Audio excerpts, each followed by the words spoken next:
안녕하세요.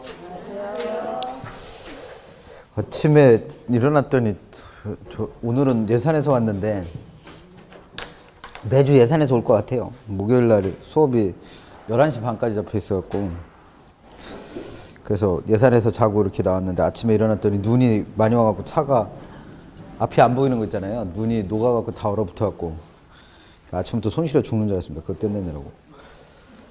해나요 근데? 날씨가. 책은 514페이지 피시고요. 514페이지.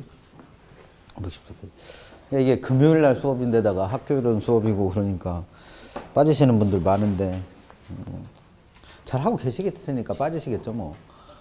여기 계신 분들은 여기 오신 분들은 더 열심히 하시느라고 오신 거고 안 오시는 분들은 더 열심히 하고 계시겠죠 뭐. 514페이지 보시고요. 514페이지. 지난주에는 개발의 타당성 분석까지 봤습니다. 개발의 타당성 분석. 그래서 오늘은 그 514페이지는 개발의 유형부터 정리하시면 돼요. 개발의 유형. 개발의 유형. 그래서 514페이지부터 나와 있는 개발 방식 또는 개발의 유형은 그냥 개념 물어요. 시험 문제에서. 그래서 거기 보시면 뭐 여러 가지로 분류를 해놨어요. 그래서 일단은 뭐 514페이지 보시면 신개발이냐 재개발이냐, 515페이지 보시면 용지를 취득하는 방식에 따른 개발의 유형, 그 다음에 한 페이지 넘겨서 516페이지 보시면 양가로 8번에 민간에 의한 부동산 개발 방식, 그 다음 뭐 뒤에 한 페이지가 아니구나. 519페이지 가시면 또 양가로 6번, 갑자기 양가로 6번은 왜 나온 거야? 8번까지 갔다가 또 양가로 6번으로 바뀌네. 양가로 9번이겠죠? 양가로 9번에 나와 있는 민간 투자 사업 방식 뭐 이런 것들인데 그냥 다 이거는 그냥 개념 외우시면 돼요. 개념. 그래서 공부하실 때는 분류는 별 의미 없고요. 그냥 개념 열심히 공부하시면 되겠습니다. 그래서 514페이지 나와 있는 신개발과 재개발에서는 제일 먼저 재개발을 좀 챙기실 필요가 있어요. 재개발. 그래서 우리 책에 신개발이라고 하는 건 기존에 개발되지 않았던 곳을 새로 개발하는 걸 말하고, 그 다음에 그 밑에 있는 재개발은 기존에 개발됐던 곳을 다시 개발하는 걸 말합니다. 그러니까 뭐 개념 자체가 어려운 건 아닌데, 재개발에서는 그 재개발을 시행하는 방법에 따라서 몇 가지로, 4가지로 나눠진다는 거 신경 쓰세요. 그래서 이거 공부하시는 방법은 그냥 머리 글자를 따서 외워요. 재개발의 방법은. 그래서 수, 개, 보, 철 이렇게 외워버리시고, 그 다음에 수는 빼기 재개발, 개는 더하기 재개발, 보는 소극, 철은 적극. 그냥 이렇게 외워서 치워버리자고 얘는. 이게 무슨 얘기냐면 제일 먼저 이제 수, 개니까 수복 재개발이 되겠죠. 수복 재개발. 수는 수복 재개발을 말합니다. 그럼 수복 재개발은 재개발을 하는 목적은 기존에 개발됐던 곳이 지나치게 노후화되거나 악화돼서, 환경이 악화돼서 이걸 뜯어 고치는 거예요. 그래서 가번해봐요. 도시시설 및 건물의 불량 노후 상태가 관리나 이용 부실로 발생하게 된 경우에 본래 기능을 회복하는 게 재개발을 하는 목적이죠. 그래서 그 본래 기능을 회복하는 방법으로 현재 시설은 대부분 그냥 냅두는 거예요. 그래 놓고 노후나 불량화 요인만을 어떻게 한대요? 제거. 그래서 이 제거하는 걸 뭐라고 표현했다? 빼기라고 표현했다는 거예요. 빼기. 그러니까 수복 재개발은 재개발을 하는 방법으로 노후화나 불량화 요인만을 어떻게 한 거다? 제거. 빼낸 겁니다. 빼낸 거. 그게 이제 수복 재개발이고, B번에 있는 개량 재개발, 수개니까. 개량 재개발은 수복 재개발의 일종으로서 기존 도시 환경의 시설 기준 및 구조 등이 현재 수준에 크게 미달. 그러면 환경이 안 좋아진 이유가 있어야 될 게 없는 거죠. 그래서 그걸 해결하는 방법으로 기존 시설을 확장하거나 개선하거나 또는 새로운 시설을 첨가. 그럼 첨가하는 걸 뭐로 표현한 거예요? 플러스로. 그렇게 해서 외우시면 되겠고. 그 다음에 세 번째 이제 수개 보니까 보전 재개발은 아직 노후화나 불량 상태가 실제로 발생한 건 아니에요. 그래서 이걸 발생할 걸 대비해서 가장 손대는 게 적은 겁니다.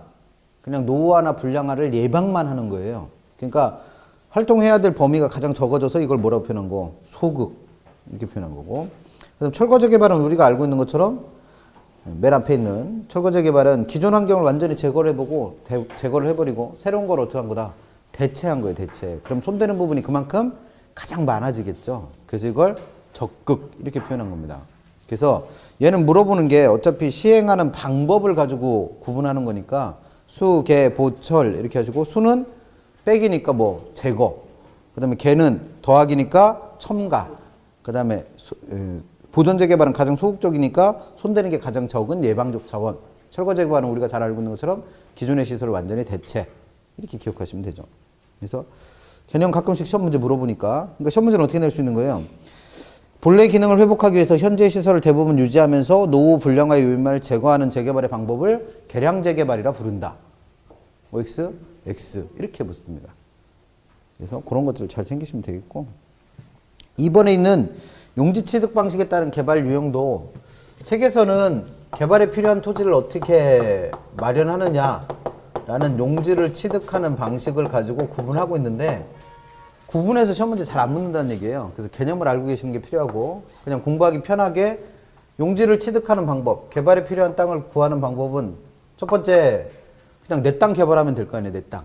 뭐 어렵게 땅 구하지 말고 내 땅을 개발하면 될 겁니다. 그래서 이걸 단순 개발 방식이라 불러요.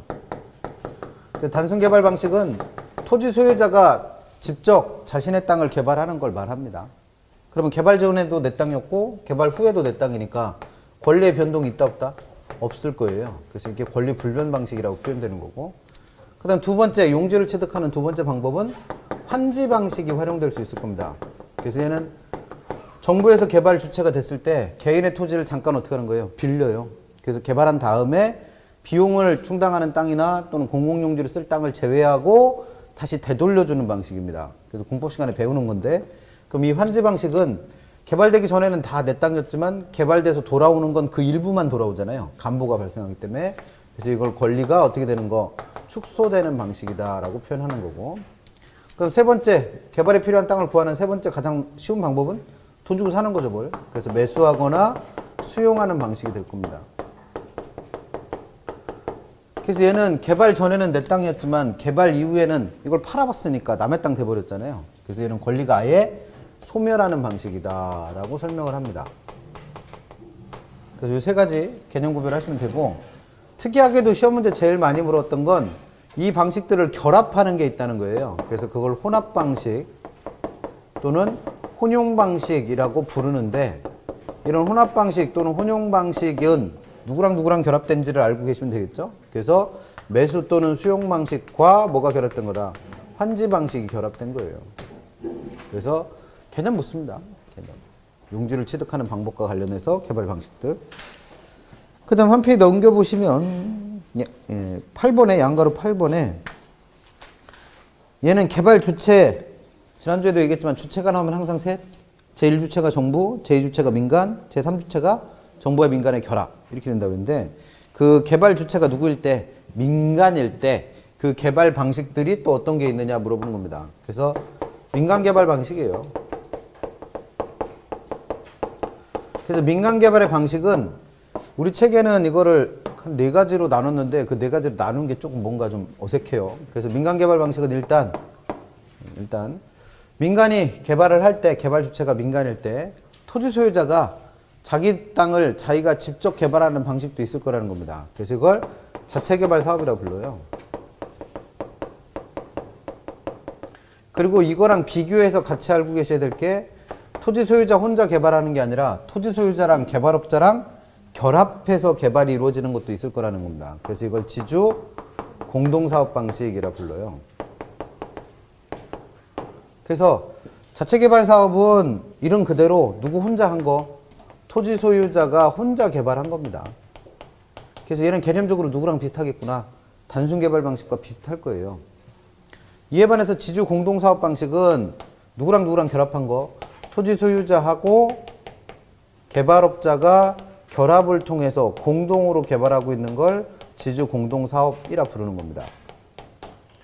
그래서 이거는 뭐 복잡하게 생각하지 마시고, 예를 들어서 아파트를 짓는다 그러면 이 아파트를 토지 소유자가 직접 지을 수도 있죠. 그렇게 하는 경우도 있겠지만 보통은 토지 소유자는 시행사가 되고 실제 공사를 담당하는 시공사를 선정해서 둘이 같이 아파트를 지을 수 있다는 얘기예요. 그래서 그게 지주 공동사업으로 이해하시면 됩니다. 그러면 이와 같이 토지 소유자와 개발업자가 공동으로 사업을 진행하면 시공사한테 뭘 줘야겠어요? 공사비를 줘야 될 거 아니에요, 공사비. 그래서 그 공사비를 지급하는 방법에 따라서 이 지주 공동사업은 다시 또 몇 가지로 나눠질 거다. 우리 책에 보니까 3가지로만 나눴는데 4가지예요, 4가지. 그래서 그 한 페이지 넘겨서 518페이지 4번에 따로 빼놓은 사업 수탁 방식이라고 돼 있는 게 또는 사업 위탁 방식이라고 돼 있는 게 사실은 어디로 들어가야 되는 거예요? 여기 지주 공동사업으로 들어와야 될 거예요. 그래서 그렇게 나눠집니다. 그러면 자체개발 사업은 주로 어떨 때 하겠어요? 토지 소유자가 돈도 충분히 있어요. 개발해본 경험도 있어. 그래서 개발 위험에 대한 관리 능력이 충분히 있다라고 판단한다면, 그래서 수익성도 높다라고 판단이 된다면 괜히 개발업자 불러들여서 이익 나눠 먹을 필요 없는 거죠. 그럴 때 이제 자체개발 사업을 할 테고, 토지 소유자가 경험도 별로 없고 가지고 있는 돈도 여의치 않은 거예요. 그러면 누구한테 맡긴다? 개발업자한테 맡긴다라고 이해하시면 되는 거죠. 그래서 이렇게 해서 공사가 진행됐을 때 그 공사비를 지급하는 방법 중에 첫 번째는 이름 그대로예요. 공사비를 뭐로 갚는다? 물건으로 갚습니다. 물건으로 갚는 거예요. 그래서 얘는 일반적으로 토지 소유자는 토지를 제공하고 개발업자는 건축 비용을 부담해서 일단 건물을 지은 거예요. 그러면 그 공사비를 뭐로 갚는 거다? 완성된 건물로 갚는 겁니다. 그래서 요게 다음 페이지 나오나? 다음 페이지 보시면 이걸 등가교환 방식이라고도 불러요. 등가교환형 또는 등가교환 방식. 여기서 등가교환이라는 건 토지 소유자도 일부 돈 된 게 있죠. 토지 가격만큼. 그 다음에 개발업자도 일부 돈 된 게 있죠. 뭐 공사비만큼. 그러면 각자가 부담한 토지 가격과 공사비만큼으로 뭐랑 교환한 거예요? 건물이랑 교환을 한 거예요. 등가, 동일한 가치만큼. 그래서 공사비 대물 변제형이 누구랑 개념이 똑같다고 이해하셔라. 등가 교환 방식과 똑같다고 이해하시면 됩니다. 그 다음 두 번째 방식은 이름 그대로예요. 일단 완성이 된 건물을 뭐부터 한다? 분양부터 하는 겁니다. 그래서 받은 분양 수익금을 가지고 뭘 지불하는 거예요? 공사비를 지불해요. 이런 것도 있고. 세 번째는 애시당초 공사 비용을 투자자를 모집해서 비용을 충당하는 거죠. 그래서 이런 것들은 대표적인 게 아파트를 만약에 재건축한다. 그러면 재건축 뭘 만들어요? 조합을 만들어. 그래서 그 조합원들이 일반적으로 누가 돼요? 그 아파트의 기존의 소유자들이 되겠죠. 그럼 그 소유자들이 투자한 돈을 가지고 아파트를 짓고 그 사람들한테 다시 아파트로 수익을 배당해 주는 거죠. 그 다음에 네 번째가 우리가 일반적으로 사용하는 방법. 토지 소유자가 개발업자한테 일을 하청 주는 거죠. 그래서 하청을 주고 그 하청에 대한 대가로 뭘 주는 거? 수수료 주는 거. 그걸 사업 위탁형 또는 사업 수탁 방식이라 부릅니다. 위탁과 수탁은 일을 맡기는 사람 입장이냐 아니면 일을 맡김을 받는 사람 입장이냐의 용어 차이니까 그렇게 이해하시면 됩니다.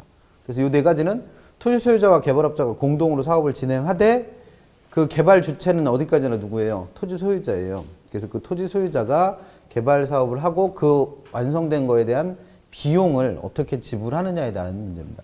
그래서 사업 위탁형은 토지 소유자가 개발업자한테 그냥 뭘 준 거다? 위탁?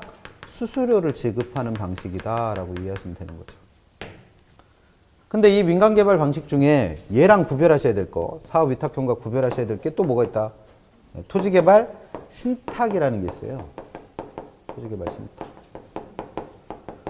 그래서 이 시험에서는 이 두 개를 구별하세요를 물어요. 두 개를 묶어서 구별하세요. 이거 작년 문제에도 나왔는데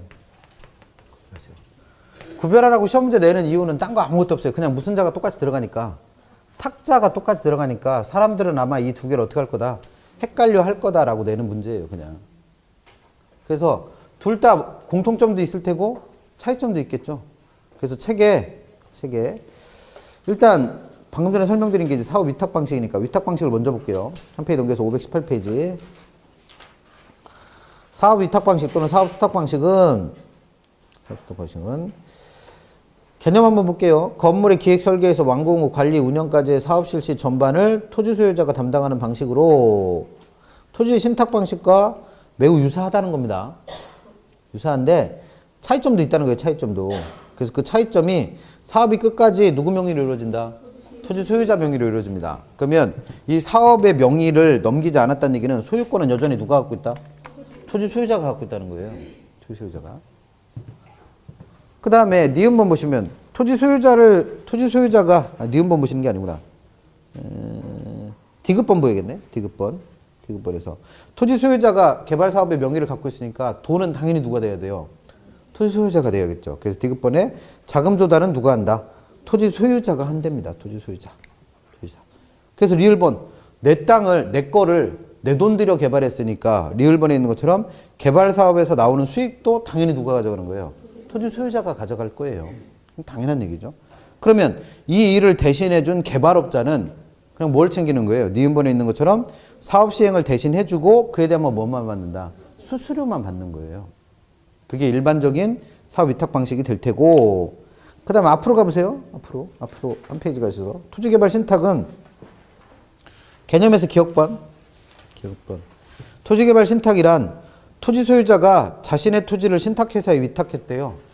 그럼 토지를 신탁회사에 위탁한다라는 거의 뜻은 토지의 소유권을 아예 누구한테 넘기는구나. 신탁회사한테 이전한다는 얘기입니다. 뭐가 넘어가요? 소유권이 넘어가요.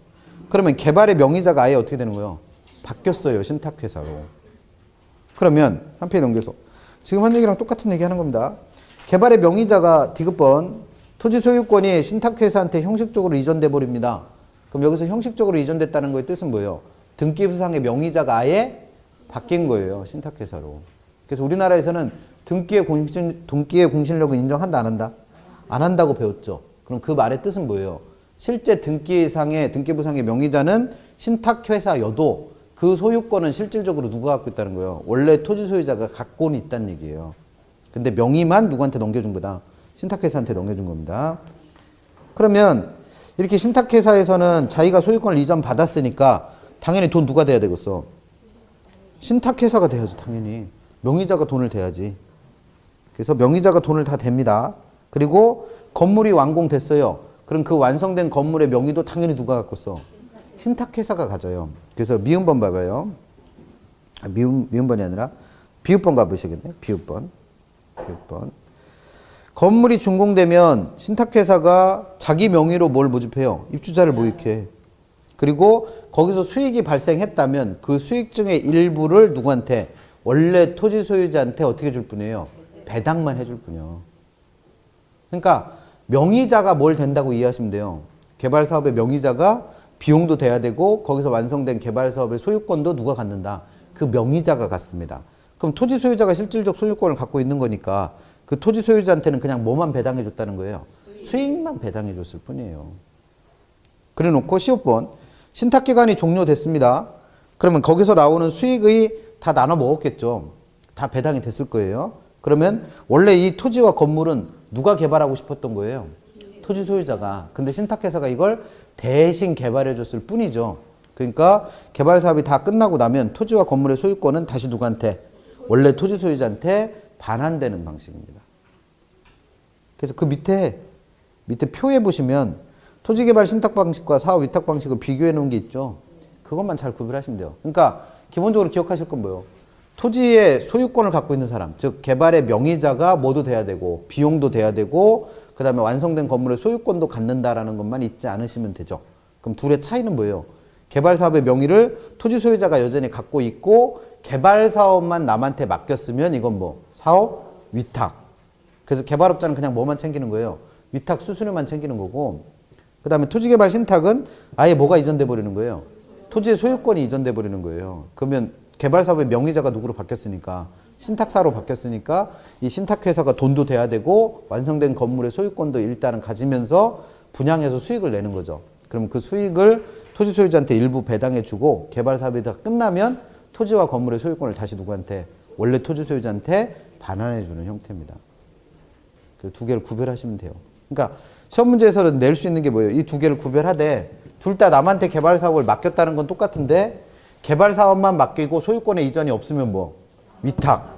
그 다음에 아예 소유권까지 다 넘어갔으면 신탁. 그것만 구별할 수 있으면 됩니다. 근데 이놈의 게 시험 문제 제일 많이 나와요. 개발 방식 내용 중에. 그 다음에 가끔씩 시험에 또 요즘에 나오고 있는 거 컨소시엄.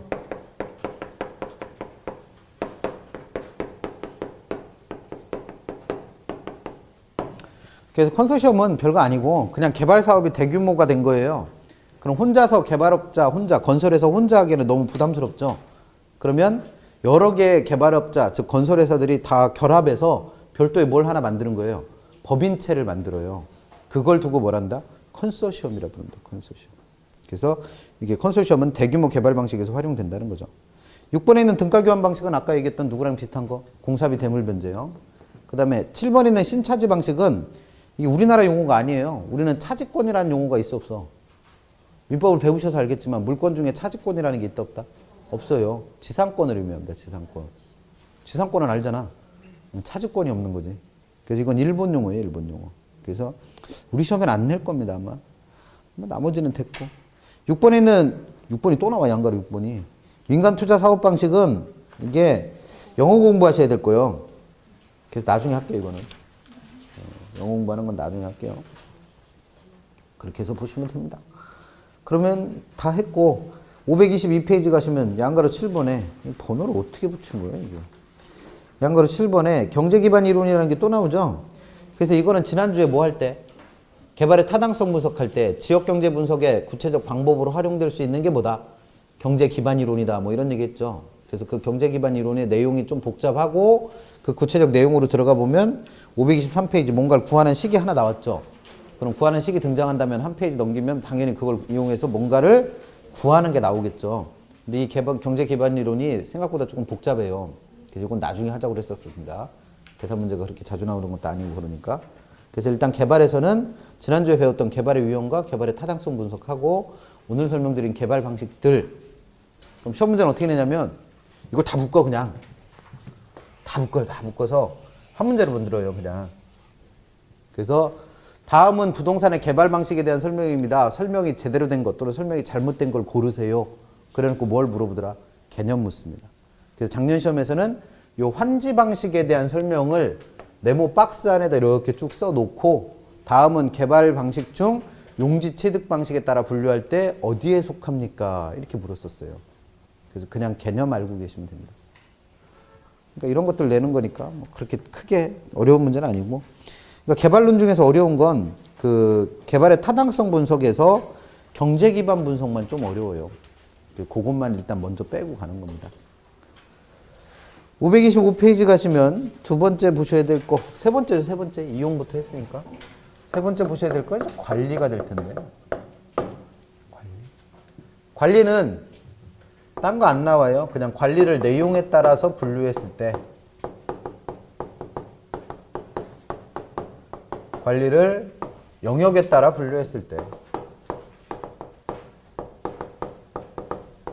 그다음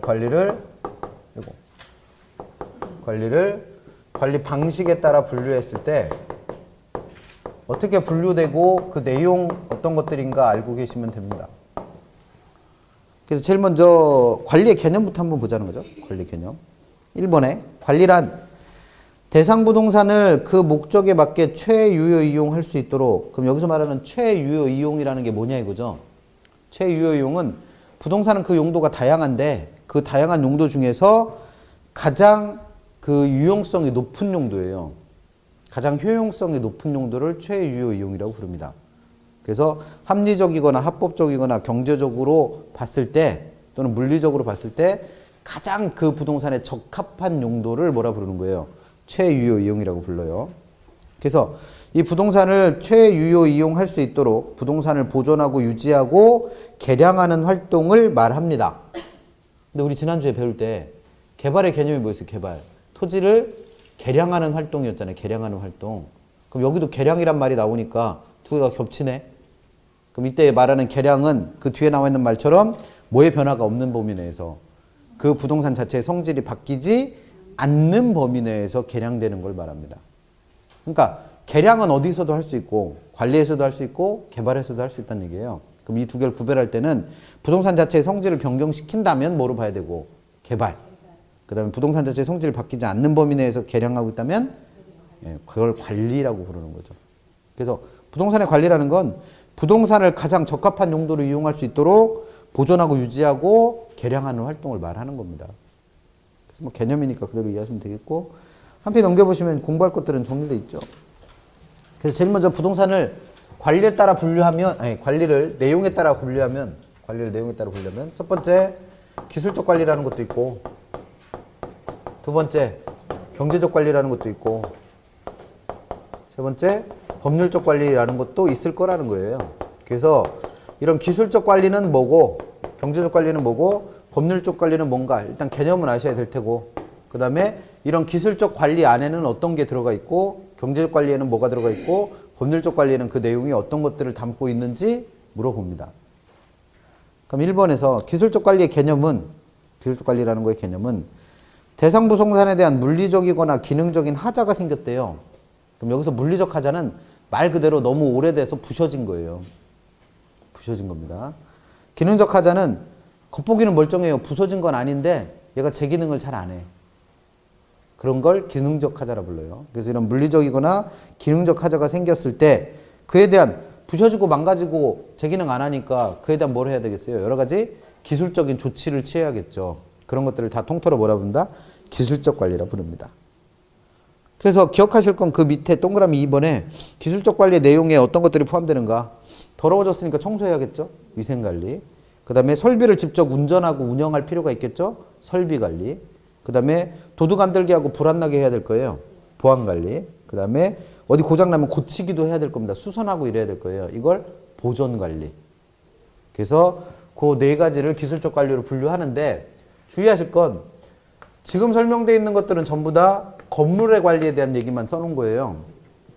그래서 토지 관리에 대한 얘기는 시험 문제 원래 잘 안 나오는데 그 토지 관리 중에서 유일하게 시험에 나왔던 부분이 있어요. 뭐냐면 토지의 경계를 측량하고 그에 따라서 경계를 경계가 아니라 경계를 측량하고 그 경계를 확정하는 활동은 얼핏 보면 경계를 측량한다는 건 내 소유권의 범위를 확인하는 거잖아요. 그래서 뭐라고 생각하기 쉬워? 법률적 관리라고 생각하기 쉬운데 경계 측량 행위 또는 그로 인해서 토지의 경계를 확정하는 활동은 토지에 뭐로 본다? 기술적 관리로 본다라는 게 시험에 2번 나왔었습니다. 그래서 그거는 기억해 두세요. 두 번째는 경제적 관리는 1번에 나와 있는 것처럼 부동산에서 발생하는 총 수익에서 제 비용을 공제한 순수익을 합리적으로 운영하는 활동을 말합니다. 그러면 얘는 쉽게 말하면 뭐예요? 벌어들인 수입에서 지출 뺀 순수익을 관리하는 거. 그러니까 돈 관리하는 겁니다. 돈 관리. 돈 관리하는 거. 그래서 이런 돈 관리의 내용 중에는 2번에 회계 관리, 장부 정리 같은 걸 해야 될 테고, 그 다음 사람을 고용하고 해고하는 인력 관리도 돈 들어가니까 이것도 경제적 관리로 분류할 테고, 그 다음에 내 부동산 자체가 지금 운영하는 관점에서 수익이 나는 건지 손해를 보는 건지도 구별을 해봐야 될 거라는 거예요. 그래서 저는 손익관리, 손익분기점 관리하는 거 이런 것들을 다 어디로 본다? 경제적 관리로 봅니다. 세 번째 법률적 관리는 이름 그대로 부동산 자체에 대한 행정적이고 법률적 측면에서의 관리 활동을 말해요. 그래서 이런 것들 속에는 2번에 권리를 분석한다. 그럼 아까 얘기한 것처럼 내 소유권이 어디까지인가를 분석하고 원래는 내 땅인데 남이 쓰고 있어요. 그럼 그 권리를 뭐 할 필요도 있다? 조정해 줄 필요도 있습니다. 그래서 책에는 권리 분석만 써놨는데 법률적 관리 속에는 내 소유권이 어디까지 미치는가 분석하고 그게 잘못되어 있다면 뭐 할 필요도 있다는 거예요. 조정할 필요도 있다는 거예요. 이런 것들. 그 다음에 부동산 자체에 뭐를 체결하는 것도 계약을 체결하는 것도 어디까지나 법률행위잖아요. 그래서 계약관리 이런 것들이 다 어디에 속한다? 법률적 관리 속에 속합니다. 그래서 시험 문제는 어떻게 낼 수 있냐면 다음의 관리의 내용들 중에서 기술적 관리에 속하지 않는 걸 골라보세요. 그래서 1번 위생관리, 2번 설비관리, 3번 뭐 회계관리, 4번 보안관리, 5번 보존관리. 그런 것들 묻습니다. 별거 아니죠 뭐. 그 다음에 그 옆에 있는 관리의 영역에 따른 분류는 이 관리 영역에 따른 분류를 이렇게 생각하세요. 관리자가 할 수 있는 업무 범위에 따라서 분류하고 있는 거다. 그러면 관리자가 할 수 있는 일의 범위가 가장 넓은 것도 있을 테고 가장 좁은 것도 있을 거 아니에요.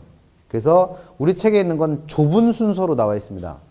누가 제일 넓고 관리 범위가 자산관리가 제일 넓고 시설관리가 가장 좁아요.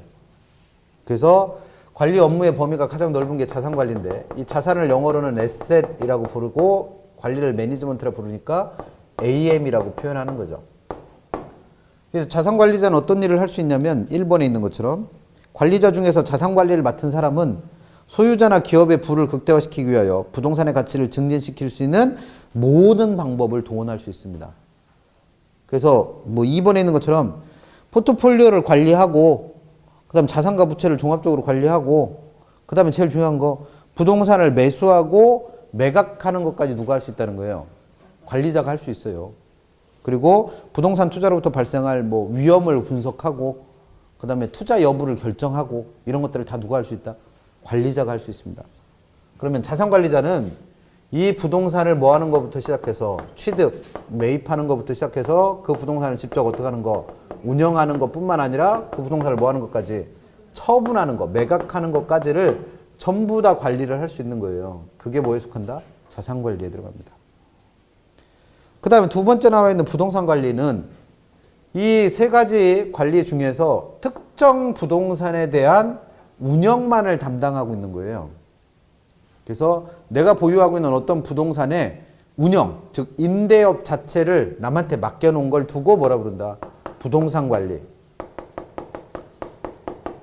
또는 건물 및 임대차 관리 또는 이 부동산이 내 재산, 그래서 영어로는 프로퍼티라 불러서 프로퍼티 매니지먼트, 그래서 재산 관리라고 부릅니다. 그럼 얘는 말 그대로 남의 부동산을 대신 뭐 하고 있는 거예요? 운영해 주고 있는 거예요, 운영.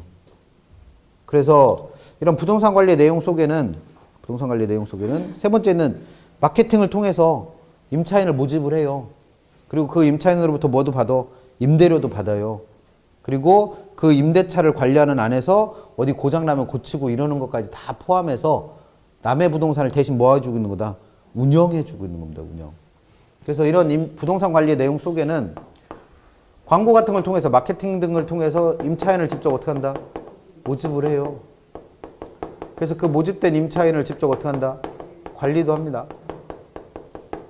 그리고 이들로부터 뭐도 받아서 임대료도 받아서 수입 관리하고 거기서 나가는 지출도 관리해서 돈 부분도 관리를 한다는 거예요. 그래 놓고 어디가 고장나면 고치고 이러는 것들 시설 관리까지도 직접 누가 하는 거다? 관리자가 대신하는 겁니다. 그래서 이런 것들은 예를 들어서 여러분들은 천안에 살고 있는데 내가 가지고 있는 임대부동산이 제주도에 있어요. 제주도에. 그러면 매일 임차인이 하나 전화 와갖고 딱 집 좀 보고 싶은데 그러면 그때마다 제주도 내려가서 그거 보여주고 올라온다? 그럼 번거로워서 그 집 못한다는 얘기예요. 그러니까 그럴 때는 제주도에 있는 누구를 하나 고용을 해서 중개사를 하나 고용을 해서 그 사람한테 뭘 맡기는 거예요? 부동산 관리를 맡기는 거예요. 그러면 그분이 그 건물 앞에다가 자기 번호 어떻게 해서 자기 핸드폰 번호 해서 광고해갖고 임차인 모집하겠죠? 계약 체결하고 이러는 것도 다 직접 하겠죠? 돈 받아서 지출할 거 지출하고 남는 거 있으면 나한테 송금해 주겠죠? 어디 고장나고 이러면 자기가 직접 수리도 할 거라는 거예요. 그런 것들을 뭐란다? 부동산 관리라 부릅니다. 그 중에서 요 시설 관리만을 따로 떼어서 뭐라 부르는 거예요? 퍼실리티 매니지먼트라서 FM이라 불러요. FM. 그래서 시설 관리는 말 그대로 부동산 시설 자체를 유지 관리하는 거예요. 그래서 내용을 보시면 설비나 기계를 운영한다. 이게 아까 기술적 관리 중에 뭐라 불렀던 거? 설비 관리라 불렀던 거예요. 설비 관리. 그 다음에 유지 보수한다. 이건 어디 고장나면 고치는 거니까 뭐로 봐야 돼? 보존 관리로 보면 되겠죠. 보존 관리. 그 다음에 방범 관리. 이게 뭐예요? 보안 관리. 근데 환경 관리가 쉽게 말하면 뭐예요? 청소하고 이러는 거니까 위생 관리. 그러면 얘는 그 내용이 우리가 아까 뭐라고 불렀던 거? 기술적 관리라 불렀던 것들이 다 이 안에 포함이 된다고 보시면 되겠죠. 그래서 관리를 업무 영역에 따로 나누면 그 관리 범위가 가장 넓은 게 뭐고? 자산관리. 그래서 얘는 소유자한테 별도의 허락을 받지 않고 이런 것들을 다 할 수 있다는 얘기예요. 그래서 가장 적극적 형태의 관리라면 그거보다 조금 관리 범위가 좁아져서 부동산 자체 운영만을 대신해 주는 게 부동산 관리.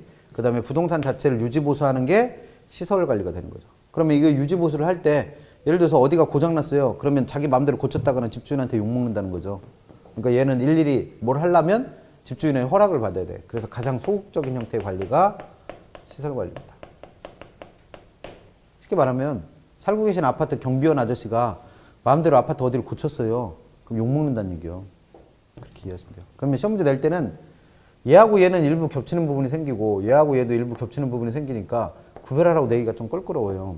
그래서 시험 문제에서는 가장 관리 범위가 넓은 자산 관리와 가장 관리 범위가 적은 시설 관리를 구별해 보세요 라고 시험 문제 꾸준히 내고 있습니다. 그럼 시험 문제 나왔던 형태 중에서는 네모 박스 안에다가 관리자가 할 수 있는 업무 범위를 쭉 나열해 놔요. 그래서 뭐 포트폴리오를 관리하고 위험을 분석하고 관리하며 부동산을 매입하고 매각하는 것까지 관리하고 그다음 투자 여부를 결정하고 있다. 그러면 이 중에 이거는 어떤 관리에 대한 설명입니까? 그럼 누구 찾으시면 돼? 자산 관리 찾으시면 되는 거고. 또 시험에 나왔던 것 중에 다음은 시설 관리의 내용에 대한 설명입니다. 잘못된 것 그래 놓고 3번쯤에 부동산을 매입하고 매각 관리한다. 이건 시설 관리가 아니라 뭐로 봐야 될 거? 자산 관리로 봐야 될 거. 구별하시면 됩니다. 그 다음에 04번에 있는 관리의 방식에 따른 분류는 이 관리 방식을 관리를 하는 주체가 누구냐를 가지고 구분한 거라고 이해하시면 돼요.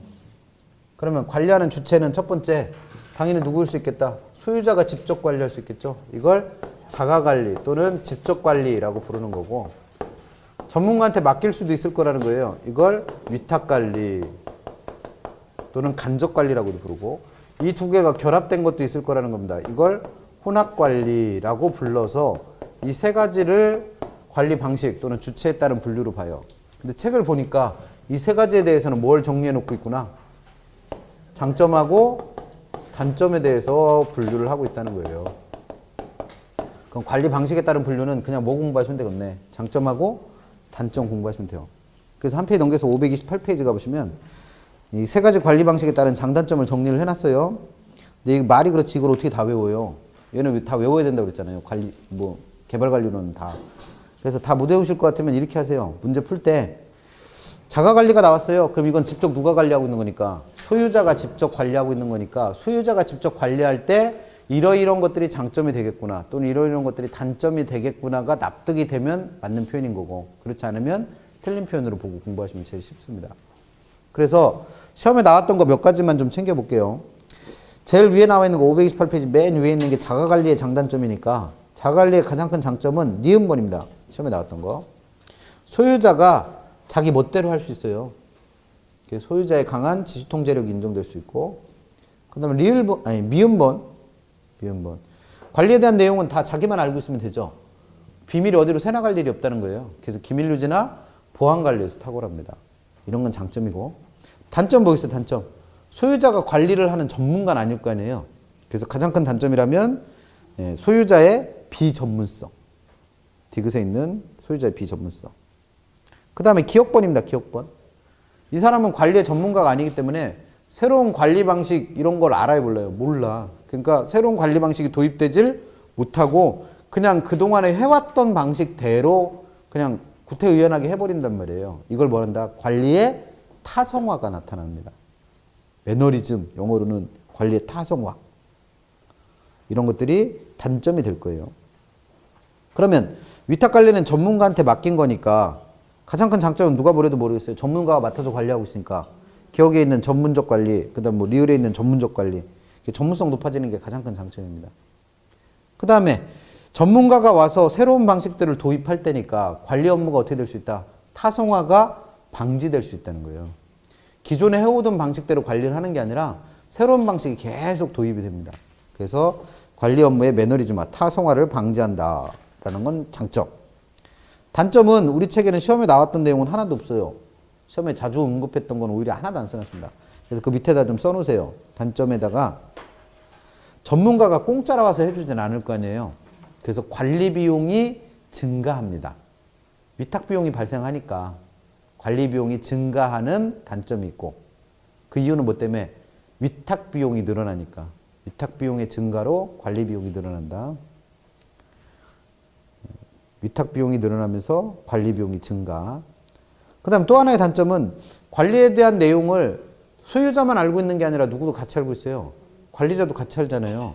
그러면 어딘가에서 말이 새나갈 수밖에 없죠. 그래서 기밀유지나 보안관리에서 취약합니다. 기밀유지, 보안관리에서 취약. 그런 것들이 시험에 제일 많이 나왔었는데 정작 책에는 빠졌어요.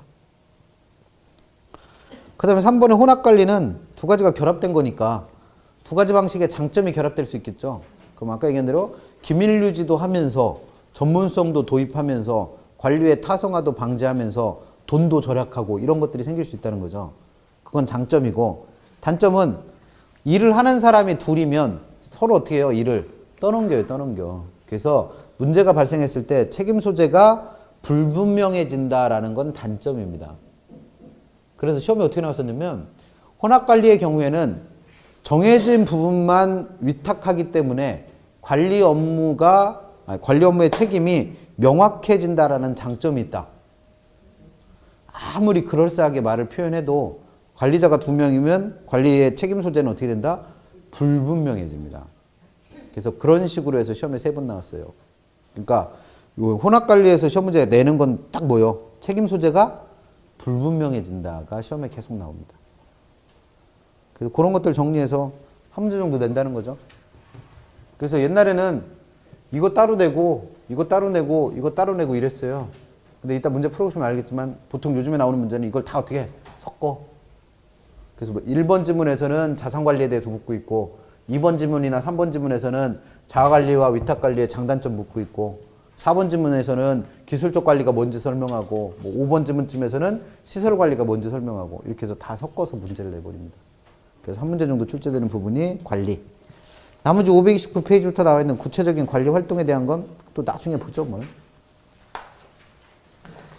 그 다음에 533페이지 가시면 개발관리론의 마지막 단원입니다. 마케팅.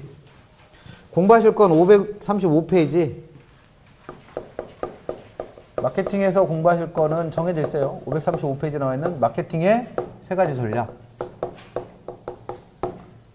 마케팅의 3가지 전략. 그래서 부동산 마케팅에는 첫 번째 시장 점유 마케팅이라는 것도 있고, 두 번째 고객 점유 마케팅이라는 것도 있고, 세 번째 관계 마케팅이라는 것도 있어서 시험 문제를 첫 번째 형태는 이거 구별하세요 물어요. 그래서 설명하고 있는 게 시장 점유 마케팅인지 고객 점유 마케팅인지 관계 마케팅인지를 구별해 낼 수 있는지를 시험 문제 묻습니다. 이게 첫 번째 문제 나오는 형태. 그러면 시장 점유 마케팅이나 고객 점유 마케팅은 어디선가 들어봤어요. 경기 변동 얘기할 때 시장 점유 마케팅은 경제 상황이 호황일 때, 부동산 경기가 호황일 때, 즉 경기가 좋아서 누가 대접받을 때 공급자, 즉 매도자 시장이 형성될 때 사용하는 게 시장 점유 마케팅이라고 했고, 고객 점유 마케팅은 부동산 경기가 불황일 때, 그래서 매수자가 대접받을 때 사용하는 게 고객 점유 마케팅이다. 뭐 이런 얘기했습니다. 그래서 시장 점유 마케팅은 의 볼게요. 시장 점유 마케팅은 이게 시장이 좋을 때니까 누구한테 유리할 때? 매도자한테, 공급자한테 유리할 때 사용되는 전략이에요. 그래서 얘는 철저하게 누구 중심의? 공급자 중심의 전략입니다. 그럼 공급자 중심의 전략이라는 건 뭐냐면 수요자에 대한 생각은 한다, 안 한다? 안 한다는 얘기예요. 그래서 물건을 살 사람은 많으니까 내가 주 목표로 삼고 있는 건 공급자끼리의 경쟁이에요. 그러니까 물건을 팔을 사람이 많아서 문제인 거지 살 사람이 없어서 문제가 아니라는 거예요. 그래서 시장 점유 마케팅은 공급자 중심의 전략이라는 건 공급자끼리 경쟁하는 걸 가정한다는 겁니다. 그래서 개념 보시면 공급자 전략으로서 공급자, 매도자의 전략 차원으로서 표적 시장을 선점하거나 틈새 시장을 점유하는 마케팅이래요. 그럼 이 말이 무슨 뜻이냐 이거죠. 표적 시장을 선점하고 틈새 시장을 점유한다. 그러면 이건 다른 공급자와 뭘 해서 경쟁을 해서 내가 그 시장을 선점하는 게 목표입니다. 내가 그 시장에 진입하는 게 목표예요. 어차피 살 사람은 많으니까 내가 이 시장을 먼저 잡으면 내 물건 다 팔아먹을 수 있다고 보는 거예요. 이걸 시장 점유 마케팅이라 부릅니다. 그래서 이건 개념이고, 이 시장 점유 마케팅에는 구체적인 방법으로 2가지가 있대요. 뭐가? 첫 번째 STP 전략이라는 거와 두 번째 사피 믹스 전략이라는 게 있답니다. 그럼 시험 문제 조금 어렵게 내면 어떻게 내는 거냐면 이 STP와 사피 믹스의 구체적 내용을 물어요. 그러면 조금 더 어려운 문제가 됩니다. 그래서 STP 전략이라고 하는 건 S 전략, T 전략, P 전략이라는 거의 약자예요. 그래서 S는 세그멘테이션이라고 해서 우리말로 번역하면 세분화. T 전략은 타겟팅이라고 해서 표적 시장의 선정. P 전략은 포지셔닝이라고 해서 제품 차별화라고 번역을 합니다.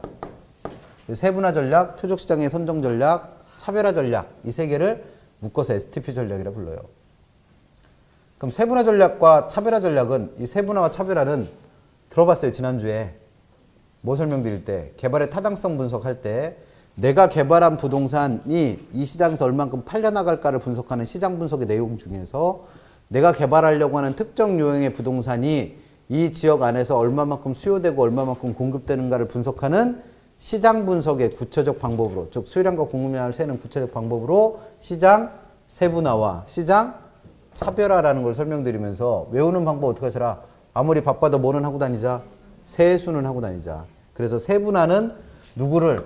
수요자들을 그 특성에 따라 어떻게 하는 거다? 유형화시키는 걸 세분화, 즉 S전략이라 부릅니다. 그럼 이게 무슨 얘기냐면 지난주에 원룸 하나 개발한다고 했으니까 개발됐다라고 가정을 해봐요. 그러면 그 원룸을 개발했을 때 그 원룸을 소비할 수요자들을 그 특성에 따라 나눠보는 거예요. 그럼 그 특성은 뭐 인구적 특성, 나이나 성별 이런 거로 나눌 수도 있을 테고 경제적 특성, 뭐 소득 수준 이런 걸 가지고 나눌 수도 있을 거라는 거예요. 그러면 예를 들어서 원룸을 소비할 수요자들이 20대 대학생도 있고 30대부터 50대까지의 직장인들도 있고 그리고 60대 이상의 노인분들도 있다라고 나누는 것까지를 뭐란다? S전략, 세분화 전략이라 부릅니다. 그럼 이렇게 나누는 이유가 있을 거 아니에요. 그렇게 나오는 이유는 나는 내가 공급하는 원룸을 이 사람들 입맛에 다 맞출 수가 있다 없다? 없다는 거예요. 예를 들어서 내가 장사를 할 때 뭐 아줌마들 입맛하고 아저씨들 입맛을 다 맞출 자신이 없는 거예요. 그럼 일단 아줌마 아저씨를 어떻게 놓고 나눠놓고 그 나누는 것까지를 뭐 세분화. 그리고 내가 잘할 수 있는 사람을 어떻게 하는 거예요? 선택하는 거예요. 그래서 이렇게 세분화된 시장 중에서 내가 물건을 팔아먹기 제일 유리한 사람들, 예를 들면 예를 들어서 뭐 30대부터 50대까지의 직장인들한테 나는 물건 팔아먹기가 제일 쉬울 것 같다. 그럼 이렇게 내가 물건 팔기에 제일 유리한 사람들을 뭐라 부르는 거예요? 표적 시장이라 불러. 영어로는 타겟. 그래서 내가 물건을 팔아먹기 제일 쉬운 요 타겟을 정하는 걸 뭐라 부르는 거예요? T, 표적 시장의 선정 전략이라 부릅니다. 그럼 이렇게 타겟을 정한 이유는 뭐예요? 이 사람들이 갖고 있는 특성에 맞는 제품을 만들어내겠다는 거예요. 그래서 이 사람들은 일단 직장 생활을 하고 있는 고정적인 수입이 들어오는 사람들이니까 싼 집에 사는 것도 목표겠지만 그거보다는 좀 돈을 더 주더라도 좋은 집에서 살고 싶어 한다라고 만약에 가정을 해봐요. 그러면 일단은 이 안에 내장재나 이런 것들을 좀 되게 어떻게 고급적으로 만드는 겁니다. 그리고 좀 임대료를 비싸게 받아도 된다는 거죠. 또는 이 사람들은 돈벌이 하니까 차를 한 대씩 다 갖고 있다. 그럼 나는 주차장 없는 집엔 안 들어갈 거라고 생각한다라고 한다면 이 제품 만들어낼 때, 즉 원룸을 만들 때 꼭 뭐를 만들어주는 거예요? 주차장을 보유를 하는 거예요. 그래서 이 사람들 특성, 내가 잡은 표적 시장의 특성에 맞게 제품 자체를 어떻게 하는 거예요? 다른 공급자와 차별시키는 거예요. 이걸 두고 무슨 전략? 차별화 전략이라고 부릅니다. 그래서 이름의 개념이 다 나와 있긴 한데 구별하시면 되겠죠, 뭘. 그럼 이런 전략을 사용하면 다른 공급자가 아무리 많더라도 나는 이 사람들한테만큼은 내 물건이 제일 어때요? 팔리기가 쉽겠죠. 그래서 다른 공급자와 경쟁하겠다라는 생각을 뭐라 부른다? STP 전략이라 부릅니다. 그래서 시험 문제에서는 뭘 물을 수 있다는 거예요? 이 S전략과 T전략과 P전략의 개념 구별하세요. 물어요. 그 다음에 4P 믹스 전략은 이름 그대로 네 가지 P를 다른 공급자와 차별화시키는 거예요. 네 가지 P. 그럼 얘는 제일 중요한 게 이 네 가지 P가 뭐냐를 아셔야죠. 그래서 가격, 프라이스라고 하는 거. 그 다음에 제품, 프로덕트라 부르는 거. 그 다음에 이걸 유통 경로라고 번역하기도 하고 장소라고 번역하기도 합니다. 왜냐면 부동산은 그 위치가 고정되어 있기 때문에 유통 경로도 있겠지만 장소도 중요하다는 거예요. 그래서 이걸 영어로는 place. 그 다음에 홍보 또는 판촉, 판매 촉진이라고도 번역하는 프로모션. 그래서 이 네 가지 P를 다른 공급자와 차별화시키는 전략을 뭐란다? 4P 믹스 전략이라고 부릅니다. 그럼 이걸 영어까지 써드리는 영어까지 써드리는 이유는 시험 문제에서 한글로만 내는 적도 있고 한글과 영어를 같이 내는 적도 있고 영어로만 낸 적도 있어요. 그래서 25회 시험에서는 한글 다 빼버리고 그냥 영어로만 시험 냈습니다. 그래서 프라이스, 프로덕트, 플레이스, 프로모션 이 네 개를 4P 믹스 전략이라 부른다. 시험 문제 낸 적이 있습니다. 한글 영어 다 알고 계시면 되죠. 그래서 이 두 가지 전략은 이와 같이 SDP 전략이나 4P 믹스 전략을 이용해서 다른 공급자들과 어떻게 하겠다는 거예요? 경쟁을 해서 내가 이 시장을 선점하겠다라는 전략을 시장조명 마케팅이라고 부릅니다. 구별 잘 하시고. 그 다음에 두 번째 전략인 고객조명 마케팅은 책 한번 볼게요. 538페이지 가시면. 고객조명 마케팅은 이거는 공급자 중심의 전략이 아니라 철저하게 누구 중심의? 고객이니까 누구예요? 수요자예요, 수요자. 그래서 수요자 중심의 전략이에요. 그럼 수요자 중심의 전략이라는 게 뭐냐면 1번에서 538페이지 동그라미 1번 고객조명 마케팅 전략이란 소비자의 구매 의사결정 과정의 각 단계 이 소비자의 구매 의사결정 과정의 각 단계를 동그라미 4번에 나오는 아이다라 부릅니다. 아이다. 그러니까 여러분들이 어떤 물건을 살 때는 이 네 가지 단계를 거친다는 거예요. A, I, D, A라고 하는. 그래서 그 A가 attention, 주의. 그 다음에 I가 interest, 그래서 흥미. 그 다음에 D가 desire, 그래서 욕망. 그 다음에 행동, 액션. 이 네 가지 단계를 거쳐서 어떤 물건을 사게 된다는 거죠. 그래서 이건 어떻게 생각하시면 쉽냐면 여러분들이 옷 한 벌을 사려고 백화점에 갔어요. 그러면 백화점에서 물건 내가 마음에 드는 옷을 찾으려고 두리번 돌아다니겠죠. 그러다가 마음에 드는 물건이 내 눈에 띄었어. 이걸 뭐라 그래? 이걸 attention이라고 그래요. 주의. 그러면 그 물건에 대해서 알아보러 가겠죠. 가격은 얼마고 어디서 만든 물건이고 그 다음에 재질은 뭐고 사이즈는 있는지 이런 걸 알아보러 다닐 겁니다. 그걸 관심, 인터레스트라 불러요. 그리고 나면 그 물건을 사고 싶다라는 뭐가 생길 테고 욕망, 디자이어가 생길 테고 그래서 그 물건을 실제로 어떻게 돼요? 사게 되죠. 그게 액션입니다. 그래서 이 아이다라는 게 소비자의 구매에서 결정 과정이에요. 그러면 이 소비자가 이 네 가지 단계 중에 어느 단계에 있느냐에 따라서 공급자가 해야 될 행동이 서로 어떻게 될 수 있어요? 달라질 수 있겠죠. 그래서 1번 다시 읽어봐요. 소비자의 구매에서 결정 과정의 각 단계에서 소비자와의 심리적 접점을 마련하고 전달되는 메시지의 톤과 강도를 서로 어떻게 한다? 다르게 한대요. 그럼 이 말은 뭐냐면 이 소비자가 이 단계 중에 어떤 단계에 있느냐에 따라서 마케팅 활동을 어떻게 하는 거예요? 다르게 하는 거예요. 그러니까 철저하게 이건 누구 입장에 맞춰서? 수요자들 입장에 맞춰서 전략을 짜는 겁니다. 그래서 주의 단계에 있는 사람한테 해야 될 행동과 그 다음에 디자이어 단계에 있는 사람, 욕망 단계에 있는 사람한테 해야 될 행동이 서로 어떻게 된다는 거예요? 달라져야 될 거라는 거예요. 그걸 고객점유 마케팅이라고 불러요. 그래서 이 고객점유 마케팅에서는 그 마케팅 전략으로 활용될 수 있는 게 뭐가 되겠다? 아이다 원리 같은 게 활용될 수 있겠죠.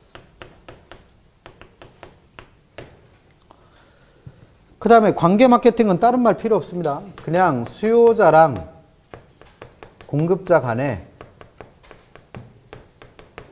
지속적이고 장기적인 관계 유지를 목적으로 하는 전략을 관계 마케팅이라고 불러요.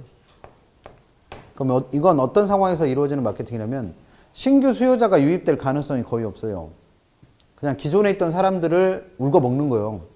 근데 기존에 있는 사람들과 어떤 관계를 맺는 거냐면 내 물건을 한번 썼던 사람들은 계속 그 물건을 쓰게끔 유도하는 겁니다.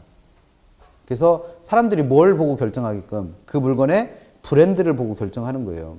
그래서 예를 들어서 옷 같은 걸 사실 때도 항상 즐겨 사는 옷 브랜드가 따로 있죠. 네, 그런 식의 전략을 관계 마케팅이라고 부릅니다. 그래서 이런 관계 마케팅을 제일 잘하는 사람들이 누구냐면 커피숍 가면 뭐 줘요? 이렇게 명함처럼 생긴 도장 받는 거 주죠. 절대로 안 갖고 다니는데 저는 이거 지갑 두꺼워져가지고 이거 제일 싫어하는데 준다고 그러면 싫다고 그래요. 왜냐면 내가 거기를 다시 갈 가능성이 거의 없으니까 저는. 근데 그 중에는 어떤 분들이 있어요. 도장 찍는 재미로 가. 그래서 처음에 한두 개 찍어줄 때는 별로 신경 안 쓰는데 이게 자꾸 늘어서 몇 개쯤 되면 한 7개쯤 돼. 그럼 커피 마실 때 꼭 어디 가자고 그래요. 여기 가자고 그래. 왜? 10개 찍으면 뭐 주니까? 예, 아메리카노 공짜로 한 잔 주잖아. 단가 50원짜리. 예, 그래서 이거 한 잔 먹으려고 일부러 먼 길까지 가잖아요. 이런 전략이 뭐로 보시면 돼? 관계 마케팅으로 보면 돼요. 그래서 관계 마케팅은 다른 게 아니고 목적 자체가 뭐예요? 수요자와 공급자 간의 지속적인 관계를 유지하려고. 그러니까 내 물건을 한번 산 사람은 계속 물건을 사게끔 유도하는 겁니다. 그래서 사실 중개사분들이 제일 못하는 게 이거예요. 예를 들어서 내가 아파트에서 아파트 내에서 아파트 단지에 물건을 거래하고 있다. 그러면 이 소유자 하나 잘 잡아놓으면 이 사람은 어차피 전세 주는 집이다. 그러면 2년마다 계속 뭘 바꿔야 돼? 세입자를 바꿔야 될 거 아니에요. 그러면 한번 잘 해놓으면 이 사람은 2년마다 계속 나한테 이 물건을 맡길 수 있잖아요. 근데 보통 그런 거 신경 잘 안 쓰시지.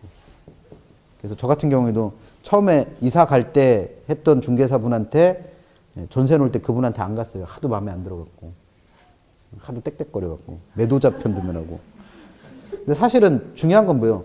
새로 이사 온 사람이 중요하잖아. 팔고 나간 사람이 중요한 게 아니라. 근데 그 사람은 그렇게 하더라고요. 그래서 그 다음에는 안 갔어. 그래서 새로 하면서 어차피 이제 계속 전세를 돌릴 거니까 계속 부탁드립니다. 그랬더니 계속 문자 와요. 명절 때 되면. 그런 것들이 일종의 뭐예요? 관계 마케팅. 여기까지 시험 문제는 보통 한 4개 정도 묻는다고 그랬어요. 많이 낼 때는 7가지 낸다고 그랬고. 그래서 모의고사 볼 때마다 뭘 열심히 보시다. 개발 관리로. 여기까지 하시고 잠깐만 쉬었다가는 우리 책에 어디로 가시냐면 563페이지 가시면 563페이지 가시면 감평 나옵니다. 감평. 잠깐만 쉬었다가 감정평가론부터 다시 갈게요. 잠깐 쉬었답니다.